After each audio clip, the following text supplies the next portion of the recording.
Well, good morning, everyone. Oh, that was close. That's okay. You can walk in front. Welcome to church, everyone. Whether you're in Powell, Butte, you're in Wickenburg, or you're watching online, thank you for being here. Thank you for choosing to wake up this morning and come to church. You guys are the VIPs, the MVPs, all of the very important things. We love you. Thank you for being here.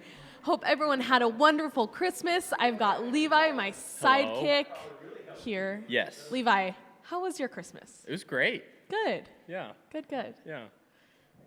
How was yours? Oh, thanks for asking. Yeah. My Christmas was great. It was amazing. I had one-on-one time with my parents and my grandparents completely I just actually got word Jacob was there too. I must have actually blocked that out. Sorry, Jacob. Great Christmas. Hope everyone had a wonderful Christmas too.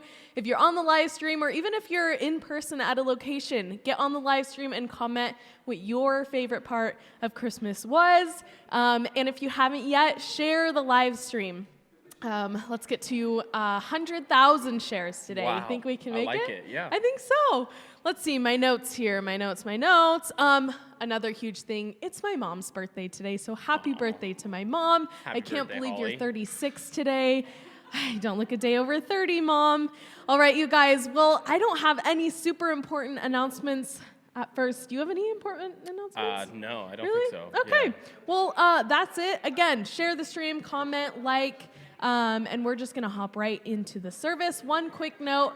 I believe we've got an intro video that is giving an update on the firewood project. If that doesn't play, then disregard that completely. But we will be going into worship soon. So just a reminder, wherever you are, stand, worship along with us. And someone will be back again soon to talk about what's next. Okay, see you later.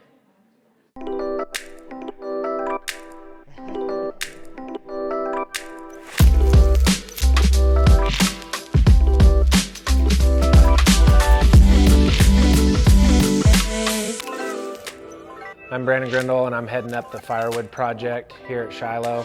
About a year ago, I prayed a prayer to God that my life would have more purpose than just running an excavation business. And shortly after that, I got in touch with Jordan, and it was a pretty awesome story behind that as well. This last spring, when COVID kicked off, I knew everything was going to slow down. So I reached out to Jordan and said, hey, is there anything we can do with my excavation business to volunteer at the church? And right then, they needed somebody to step up and help out with the 1017 arena. That pretty much just sucked me into having that deeper purpose, and all I had to do was show up. That's something that I think is really original at Shiloh. I was telling Jordan about it the other day. I feel like Shiloh is that one person in your phone who you could call in the middle of the night when you're broken down on the side of the road and you got a flat tire, and you know they're gonna show up. This church is filled with people that just show up. And I think it attracts a lot of people who don't even go to this church just to volunteer. For instance, we started this firewood project about a month ago, and it was just one phone call from Jordan to me, and I said, Roger that, let's move on that. And I started reaching out, and before you knew it, we had ample amount of supply of wood and manpower to get this thing moving. And we also saw that there was a great need in the community.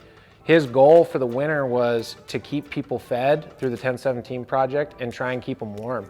And that's what we're seeing happening. And it's such a simple thing. And if you're looking to get involved, all you got to do is show up. And so it's been really gratifying to be a part of that. If you're looking to get involved, or if you're in need, please reach out to me. You can reach out to me directly. If you see me around church or around town, we can share a handshake and get to know each other. Thanks so much.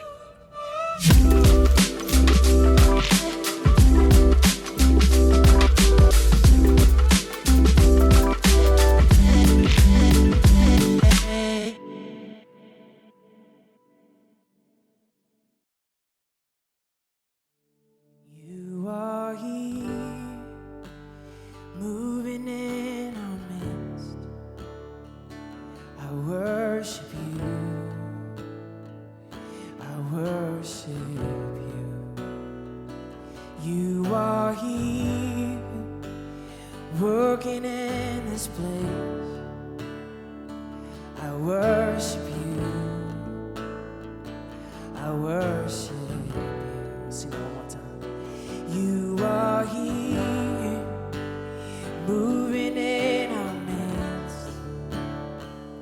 I worship you. I worship you.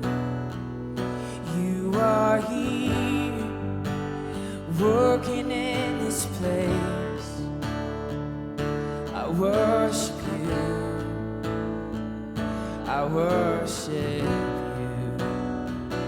You are waymaker, miracle worker, promise keeper, light in the darkness. My God, that is who you are. You are waymaker, miracle worker, promise keeper, light in the darkness. My God, that is who you are. You are here, touching every heart. I worship you. I worship you. You are here, you're healing every heart. I worship you. I worship you. You are here, you're turning lives around. I worship you. I worship you. You are here, you're mending every heart. Lord, I worship you. Lord, I worship you. Yes, you are the waymaker, miracle worker, promise keeper, light in the darkness. My God, that is who you are. You are the waymaker, miracle worker, promise keeper, light in the darkness. My God, that is who you are. Yes, that is who you are. That is who you are. That is who you are. Oh, that is who you are. Even when I don't see, even when I don't see it, you're working. And even when I don't feel it, you're working. You never stop working. You never stop working.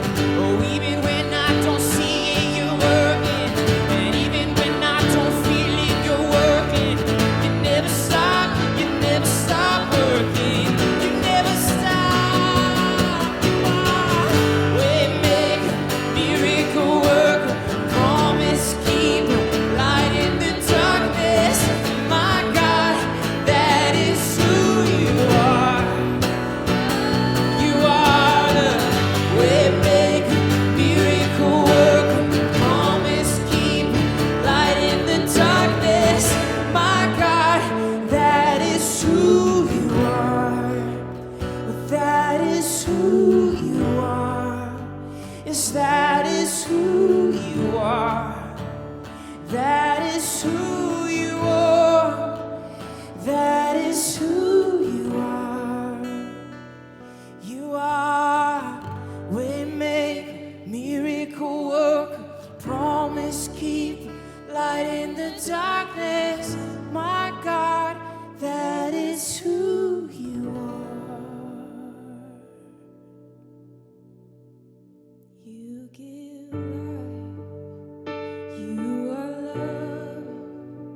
You bring light to the darkness. You give hope. You restore every heart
Great are you, Lord.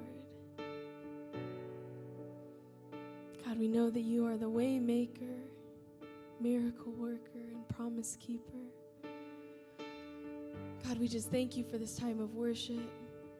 God, we're grateful for the true words that we get to sing about you.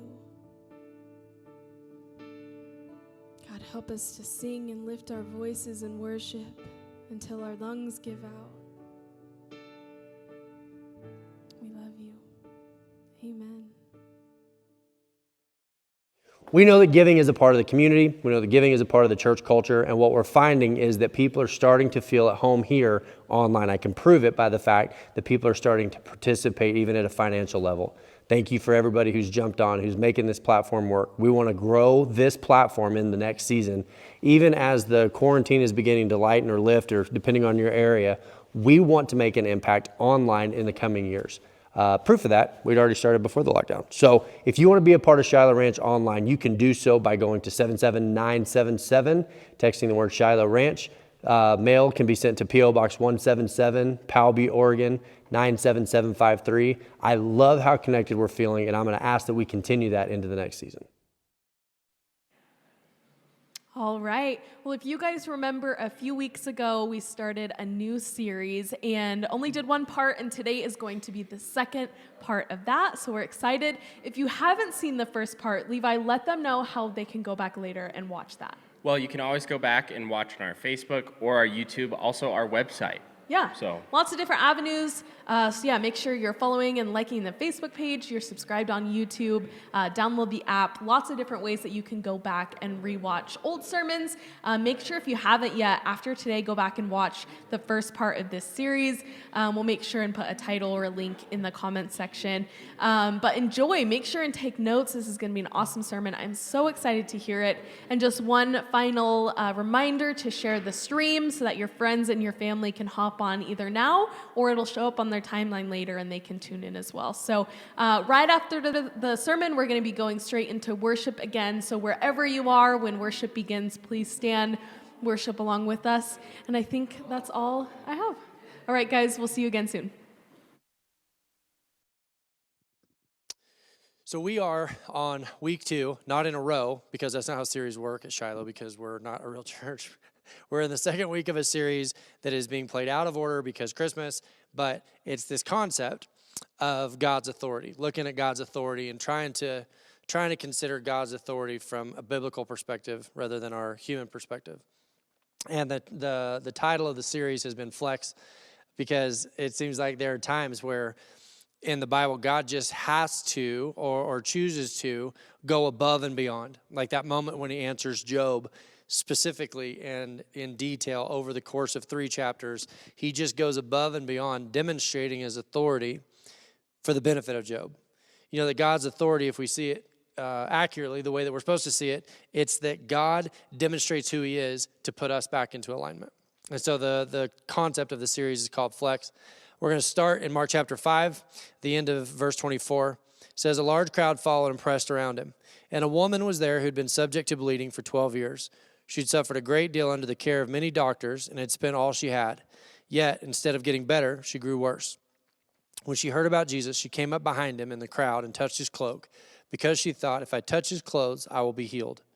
Immediately, her bleeding stopped, and she felt in her body that she was freed from her suffering. This is one of those stories that is so common, it is so well known, it is so well documented that even as I start reading it, I realize the temptation of those listening is to like shut down, like, yep, got it. I know this one. There's actually a lot to it. But that's actually one of the things that I fear is going on in the church, maybe even nationally, is that we've just sort of landed, and myself included, like, listen, I'm as guilty of it as anybody, but we just sort of land in this shallow depth of a story, and we've heard it, and it kind of gets filed away. And then once we've settled on something, even if it's shallow, it starts to solidify. It's like concrete. It begins to solidify until eventually things bounce off the surface. We go, the woman with the issue of blood. Yeah, there's songs about it. I already know. And the joy that I get of preaching this week is that when I dig down into something, I sort of break through that shell that develops, is that we find a deeper truth and a deeper understanding, and that is definitely the case with me this week with this story. I think that sometimes if we're not careful, we start to begin to lose our curiosity. about anything. It doesn't matter what it is. We can learn something. For instance, I am not curious about math. And somewhere, I don't know where he's going to be watching this from, but my 12-year-old son, Jet, is going to be like, thank you. Am I right? Like, it is just this genetic thing. I'm just not curious about math. You can tell me some math things and like, give me the bullet points. I'm just not curious about it. But that being said, let me implicate myself also. I think in general, being a curious person is kind of rooted in humility. I think that humility, if you ever know somebody who is just perpetually curious, they are probably also perpetually humble. There's this depth of life that we don't know, and we want to know what's left. And that means this, that in our walk, when we hear stories like this, and we hear words like authority, and we go, yeah. That if curiosity, general curiosity is rooted in humility, then that means a lack of curiosity, if we're not careful, can almost be like an arrogance that says, I don't think there's anything more about that I want to know.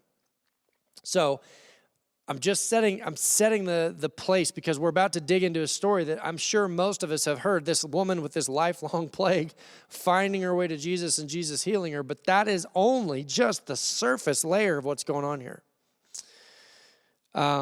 It's not unlike me to say some edgy things, and so this is going to be no exception. I just don't get to be in the room and hear your reaction, Powell, Butte. But young people, if you're not married, let me give you a caution. Let me give you something to be aware of, is that sometimes as people growing up, we get harmed or we get damaged or we get jaded or life sort of doesn't play fair and maybe somebody hurts us. And so the danger is that we want our partner, our spouse, or our significant other, we want them to be safe. We don't want to experience with them what we've experienced with someone else. And so here's the worst possible scenario. I'm gonna write out the worst possible scenario of how this goes, is that a person has a significant other or a spouse or a boyfriend or girlfriend, and we try to beat them down so much and make them safer. We want them to be safer. We want them to be responsible. You hear it all the time, like, you need to grow up and be a man. You need to be responsible. You need to make better decisions. Well, any self-respecting woman would yada, yada, yada. We hear this demonstrated, for instance, in nobody would want you after me. I'm the best you'll ever do. And these are the sort of things that just are so harmful in a relationship. And here's what I've noticed. When the aggressor eventually beats the life out of the person that they're in a relationship with, and this person becomes sad and drawn down, and sort of like the color leaves them, and the abuse of the relationship finally gets into the soul of the person. The original aggressor, as weird as this seems, loses respect for the person. And it's so common, and this is the stuff as a pastor that you just get insider information, because when it happens, who do you think they go to? They always go to the pastor. The person who is the aggressor and tried to make their spouse safe, or their boyfriend or girlfriend safe, they lose respect for that safe person, and they end up cheating on that person with somebody who is more like that person had been originally. Now, if you're listening going like, where is this going in the sermon? Bear with me. I know this. I know sometimes we want to diminish God's authority to where he's not so authoritative in our lives, but the problem in doing so is that if we were to turn God into a God that we could manage, he is no longer a God that could be the solution to the problems that we don't even fully understand. It's like we take this broken, flawed concept of a relationship and we apply it to our relationship with God. We think of God's authority, ultimate sovereignty, and ultimate authority as something that is restrictive, and we don't want to have to deal with a God of authority. We want to deal with a God who's kind and loving, a God who is as interested in our issues as we are, and the problem is that he's no longer God in that. He would no longer be God in that. So what we see in Mark 5, it's kind of like a breath of fresh air. We see this lady coming to Jesus, and life has just sort of beat her down. Life has brought her to a place where she is so desperate for a solution that she would break all sorts of stigmas, all sorts of social norms. This is a lady at the end of her rope. I will say this, we don't know very many people like this because we live in a country that really prioritizes the weak, and we don't always get it right. I'm not saying we always get it right, but we always lean into the people that are the most disenfranchised. So to try to visualize this woman, you got to understand she was not living in a culture like that. She was beat down by life in a way that we really would struggle to understand. So it's like a breath of fresh air when someone doesn't come to God and try to diminish God and go, well, actually, God. She comes to God and literally just kind of like flings herself near him, hoping that there's a solution, because what we're going to find is she didn't even fully understand her problem. Sometimes we need a God that is so God that we don't have to clarify our problem in order for him to be the solution. Okay, so verse 30. She has snuck through the crowd. She has reached out. She's touched the hem of his garment. It says at once, Jesus realized that power had gone out from him. He turned around in the crowd and asked, who touched my clothes? 2020. Hey, 6 feet. You see the people crowding against you, his disciples answered, and yet you can ask, who touched me? Literally everyone was touching him. But specifically, somebody touched the hem of his garment with a different view of his authority. Isn't it crazy to think that there were people that walked this earth that casually touched Jesus? Just, yeah, okay. I mean, in the crowd, there were people. What this proves is one lady touches Jesus as God with the authority of God. She touches him hoping that he is who he says he is. Other people casually brush against him. I think sometimes we wonder like, well, why isn't God this? Why isn't God that? And we don't realize that we have still resisted his authority. Maybe we accept his teaching. We accept his concept. We accept even his rules because the rules produce a better life. And yet because we just sort of shelve his authority, we haven't encountered it. It doesn't feel meaningful. But Jesus kept looking around to see who had done it. Then the woman, knowing what had happened to her, came and fell at his feet, trembling with fear, told him the whole truth. He said to her, daughter, your faith has healed you. Go in peace and be freed from your suffering. If 2020 has taught us anything, I'm going to be honest, and I'm not going to get political. I always say that, and I really try not to. But if 2020 has taught me anything, it's this. I'm not disappointed in politicians because I've always known they were crooks. Doesn't surprise me. So when a politician, and I'm not saying all of them, are there good ones? Yeah, of course. But I'm just saying in a general sense. So when politicians do politician things in 2020, I'm like, yep. Here's what's gotten me. How quickly, I'm going to pause for applause because I know it's coming. I know it's coming. Here's the problem that we have in 2020. It's not the politicians being politicians. It's the people who have been willing to turn on each other. That's our problem. We're willing to turn on each other. I've been shocked at how quickly America has surrendered its America-ness. Make sure to tattle, okay. So here's where I'm going with that.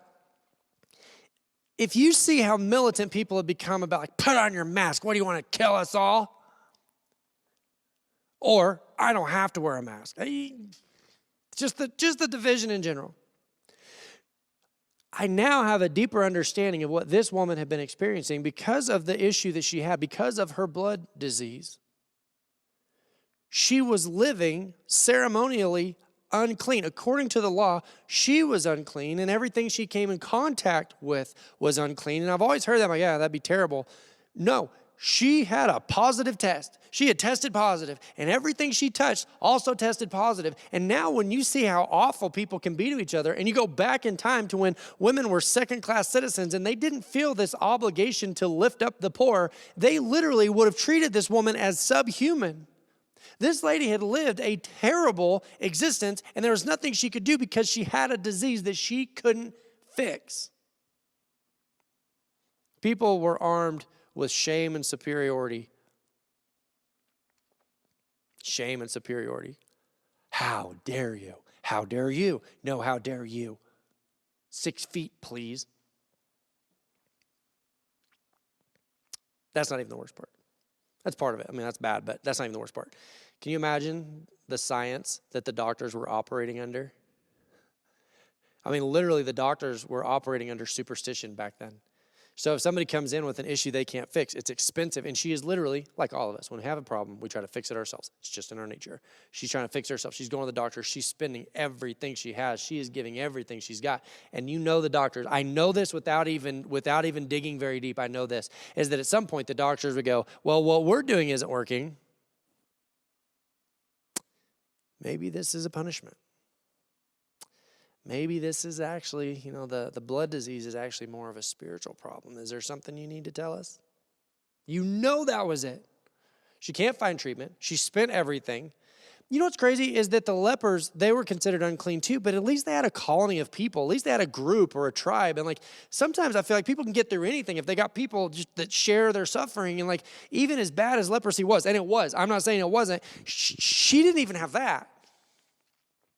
And so all of that completely isolated, but now she's facing suspicion from the doctors. I can prove it because in John chapter 9, verse 1, it says, as he went along, talking about the blind man, as he went along, the blind man, blind from birth, his disciples asked him, Rabbi, who has sinned, this man or his parents, that he was born blind? The operating system was if there was an issue that couldn't be solved, you or someone around you was responsible. So it's not bad enough that she's isolated. It's not bad enough that her health has failed. It's not bad enough that she's completely shunned and unclean. But there's an air of suspicion. There's a little bit of an accusation that goes, maybe there's something that we don't know. It's so hard. It is so hard. I even realized preaching it, there's no way I'm going to get close. It is just so difficult to put yourself in her shoes because her shoes are so unfamiliar to us. We suffer with first world problems. I mean, make a list of the things that make you mad in a week. We're so spoiled. And this lady is going through a life of pain and misery and suffering and accusation and isolation, and it just won't stop. It had been 12 years. It's just awful to think. And she didn't have one advocate. There was nobody that she could go to that would take her side. And in fact, because the rules, here's how the Pharisees worked, because it was a rule that had been written in Scripture, there's no way she would have been led to believe that God was on her side.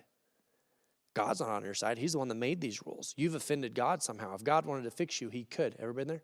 If God wanted to fix you, he could. Here's the question. Here's the question she no doubt faced. Are you unclean because of your blood disease? Or do you have the blood disease because you're unclean? We can't even get to who Jesus was unless we make an effort. And I'm not saying we're going to get there, but unless we make an effort to understand the condition she was in as she pursues Jesus as a solution. Did you cause the problem? I mean, how's that any different than sin in general? Do we struggle because we have a sin issue, or do we have a sin issue because we're struggling? To some degree, there's some of that we can connect to. And it would be easy. I mean, like you and I today, if somebody goes, is this your fault? It would be easy to go, no, it's not my fault. To some degree, we all know that we're guilty of something somewhere. I mean, and if this goes on, let me tell you, if this went on for 12 years, there's no way to avoid it. You yourself, just like me, just like her, at some point would start to question of going, do I have a physical issue or do I have a spiritual issue?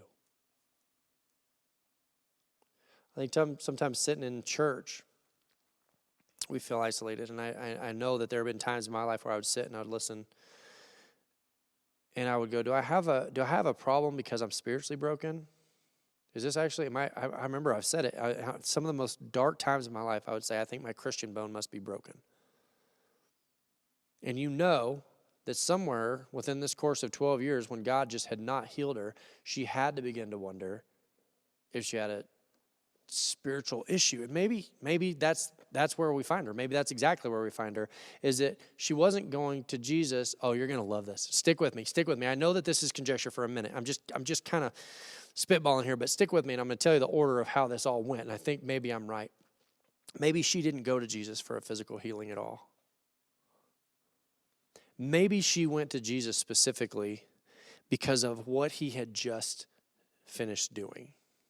Maybe she got to Jesus and went, I don't know what's causing all of this. I don't know why I found myself here. I don't understand the struggle that I'm in. I don't even know what the solution would be. Maybe it's a physical issue. Maybe it's a spiritual issue. Here's what's interesting to me. We started in Mark chapter 5, verse 25. This is where the lady finds Jesus. But the chapter of Mark 5 opens with Jesus interacting with legions who had demons, and they had just flung him into all sorts of physical issues because he had a spiritual problem. He had a physical result to a spiritual issue. And when he leaves there, he's going to heal a physically dead girl. And on his way from a spiritual healing on his way to a physical healing, in the middle of that, in the middle of a spiritual freeing moment with legions and a physical healing of this little girl, this lady finds Jesus and goes, I'm not sure which I'm asking for. I don't know what I'm here for. And I can prove that she didn't come to Jesus with confidence.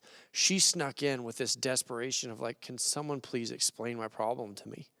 Can someone please explain what is wrong with me?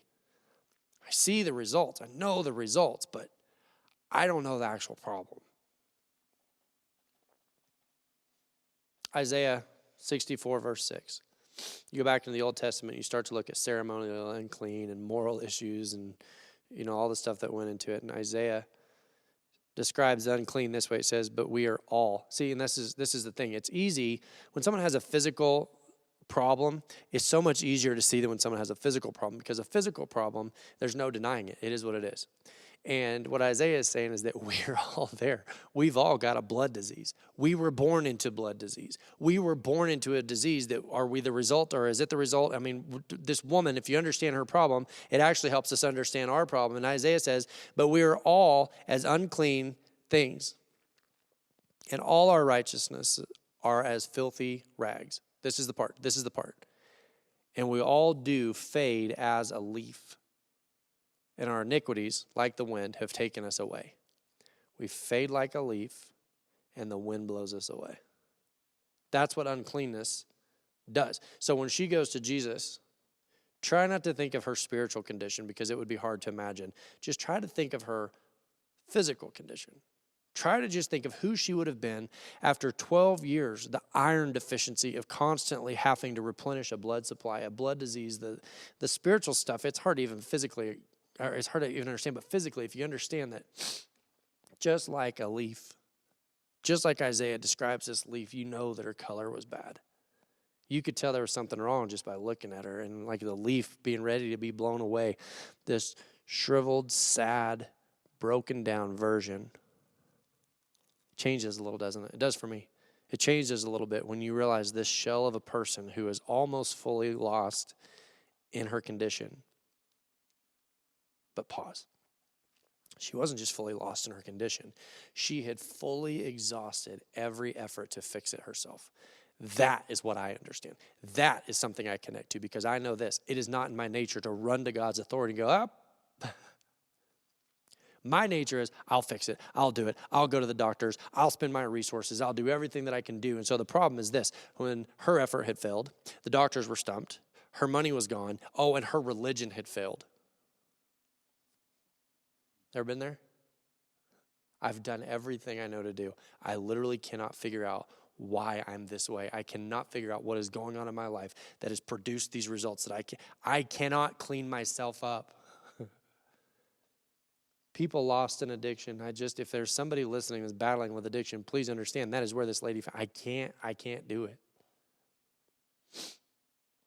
This battle of hers, whether it was spiritual or whether it was physical, whatever she had accepted it to be, had produced nothing but death, like a leaf losing all of its color. The harder she battled, the more lost she felt. I'm not sure if we're even talking about this woman anymore for a second.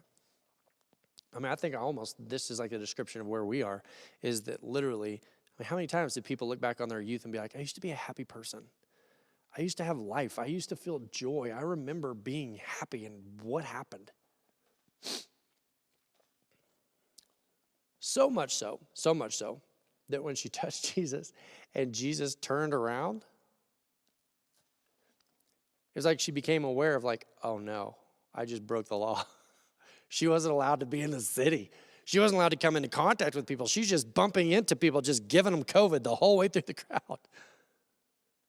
And she touches Jesus, and Jesus turns around, and it says that once Jesus realized that the power had gone out from him, he turned around in the crowd and asked, who touched my clothes? You see the people crowding against you. The disciples answered again, casual contact with Jesus that had no seeming effect. Literally people who contacted Jesus in the exact same place, but had a much different result. Why? Because she was coming to Jesus for a solution to life. Jesus kept looking around. So she came in. Let's see if we can clarify her 3 problems. I think if we can understand her 3 problems, she was physically sick, she was battling spiritually, and she was isolated. Physical, spiritual, isolation.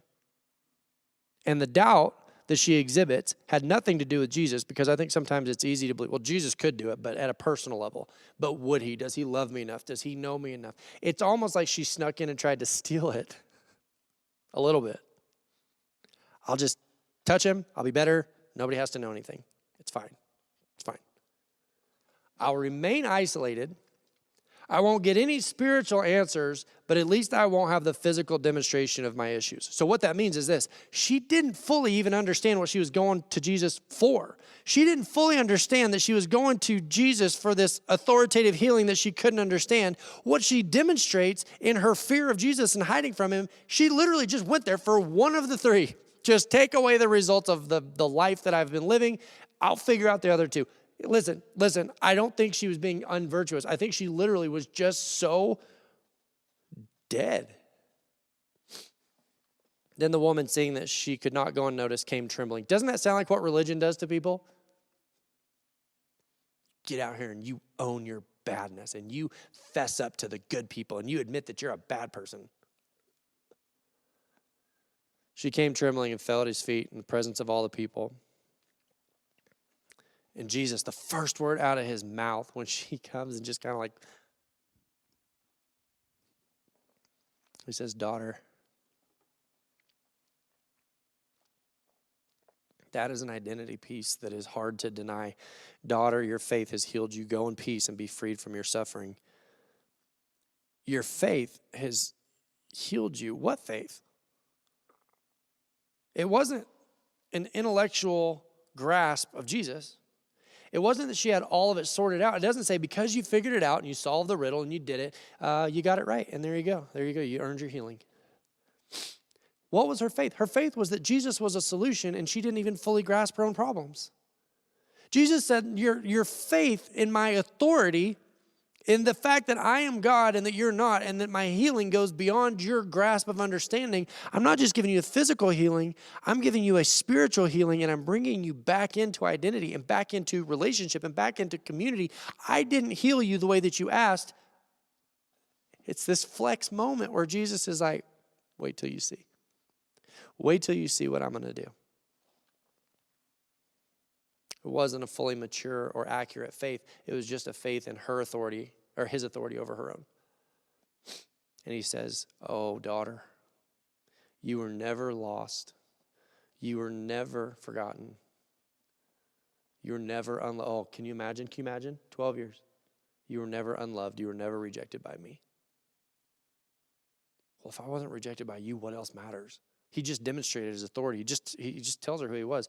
And he redeems her and he goes, no, you were always loved, but this story is going to lead other people like you in the same direction. You had to go through this. You had to go through this. And my authority, the same authority, people, church, the same authority that allowed the suffering was the same authority that healed her beyond what she could have asked. It told a story about himself in a way that we are still benefiting from. That's a story of us. She is all of us. She's people who don't understand who God necessarily is, but they've reached the end of themselves. They've reached the bitter end of themselves, and they go, every time I try harder, it gets worse. The deity of Jesus goes flooding into her life when she relinquishes her own authority. Now, here's what's interesting. She, in her sin, committed a crime. Jesus heals her, and he accepts the death penalty. Oh, this is good. This is good. We need the truth of where we're about to go, is that she committed the crime, he heals her, and accepts her death penalty. So let me ask you this, as we're kind of grappling with all this. I know this is very informational, but just as we're grappling with it, whose authority put Jesus on the cross? Did people overpower Jesus? Did people come in under their own authority and grab Jesus?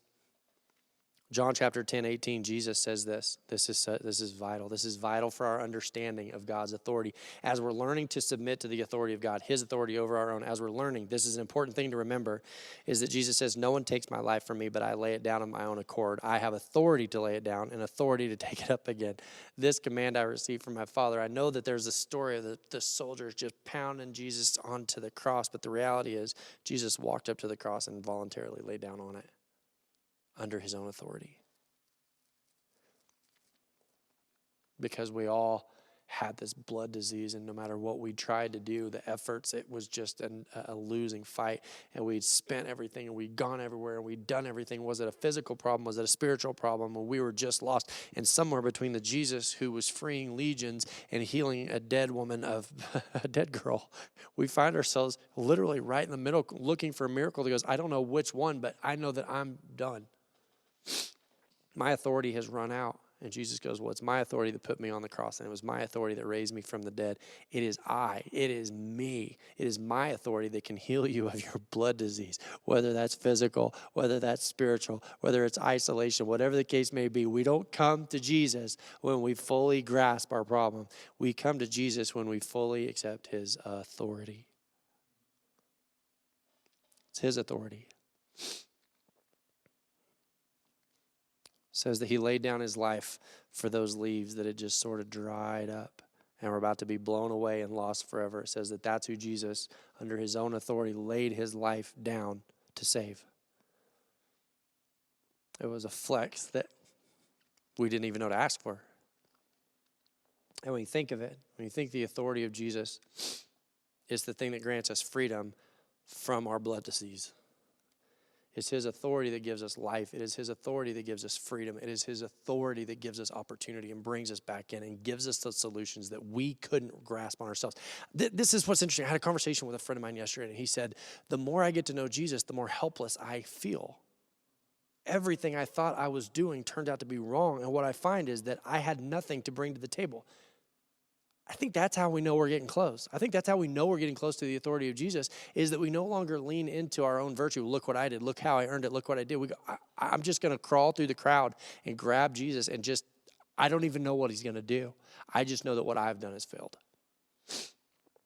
Jesus turns around and goes, it's not enough that I give you a physical healing. You've got to be spiritually restored and brought back into a loving relationship, back into a community that you're fully restored. Let's pray. Lord, I pray this. I pray that you allow us to rethink what we think on the topic of your authority. God, that it's something to be cherished and valued. God, it's your authority that says we were never unloved, we were never rejected, we were never forgotten about. God, give us a deep sense of who you are and what that means about who we are. God, in the middle of a spiritual battle or a physical one, help us to understand that what we come to you for is all of it. God, that we're all battling with a blood disease that we couldn't fix on our own. Lord, we surrender our authority to yours. Pray in Jesus' name, amen.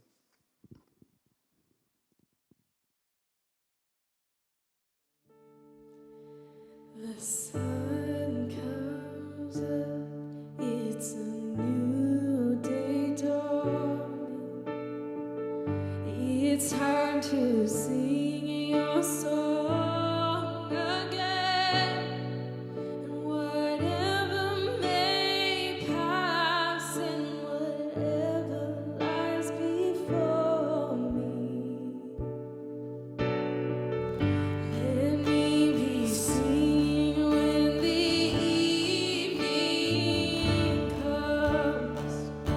Oh, bless the Lord, oh my soul, soul.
'Twas grace that taught my heart to fear, and grace my fears relieved. How precious did that grace appear the hour I first believed.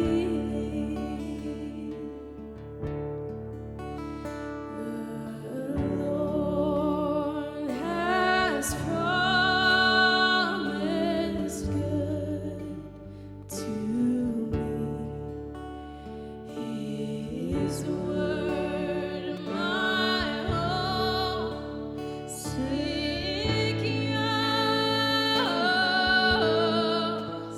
He will my shield and portion be, as long as life endures. Amazing grace. Amazing grace, how sweet the sound that saves a wretch like me. I once was lost, but now I'm found.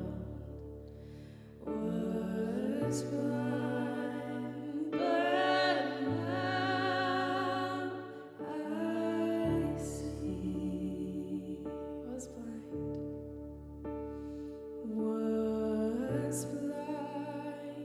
but now I see. Yeah, God, we just thank you again for today. God, we thank you for opening our eyes to see a greater love, a greater peace that comes from you, Jesus.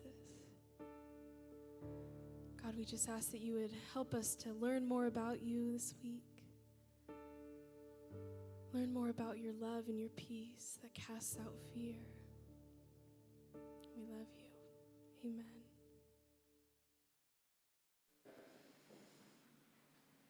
Well, we have reached the end of another awesome service. I wanted to take a quick second to just give a shout out to every single person who makes this happen every week. So that's ranging from the people in Silver Lake that put that on. I don't know if that's going on, but you guys are awesome. Tracy, you're amazing. Everyone here in Powell Butte in the kitchen, Audrey doing slides, Eric running sound, Jacob, Levi, literally everyone. Mary. No, I don't do anything. Everyone in Wickenburg, it's just amazing to see all the different hands that today goes through. And so I just wanted to give a special thank you. If I didn't say your name, I'm sorry, but everyone, you know who you are if you have any part in today. So thank you. Levi, I have good news and I have bad news. Okay. Which one do you want first? Definitely the good news. Okay, so the bad news is that the service is coming to a close. But the good news is that we'll be here again the same time next week. So huge shout out to everyone that came to Powell Butte, to Wickenburg, everyone that's online, or if anyone's watching this later in the week, thanks for being here. Although the service is ending, we'll be here again next week. Let's see. If you need prayer, make sure and comment on the live stream. Send us a message on any of our social media avenues. Or if you're in Powell Butte, our mother's room transitions into the prayer room, so you can meet with someone one-on-one there. If you haven't checked out our YouTube channel, make sure and do that. Just search Shiloh Ranch Church on YouTube. Make sure and subscribe, like all the videos, comment on every single video we'll be watching. Just kidding. share the stream if you haven't. Wickenburg, if you guys would stick around after your service, Mark is going to talk to you guys a little bit about that. Gosh, I think that's it. That's it, Do you have yeah. anything else? Wow, let's see. Oh, so anyways, thank you for being here today. As always, be nice to people, love people, forgive people, and run from bad guys. We'll see you guys next week. Thank you. Love you. Bye. Bye.